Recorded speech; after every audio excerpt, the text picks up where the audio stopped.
Hello everyone, here we are at this house right here, and I found this, and here's the air conditioner. This is a house I haven't been to before. This is a Carrier Performance Series air conditioner.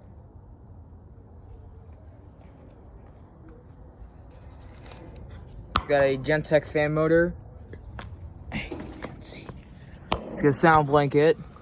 Probably might be a coping scroll down there. It's 2010. It's a 3-ton, manufactured December 2010.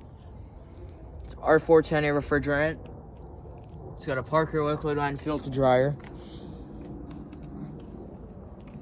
Seems similar to my relative's Carrier Performance, except it's newer. And it has a Carrier logo.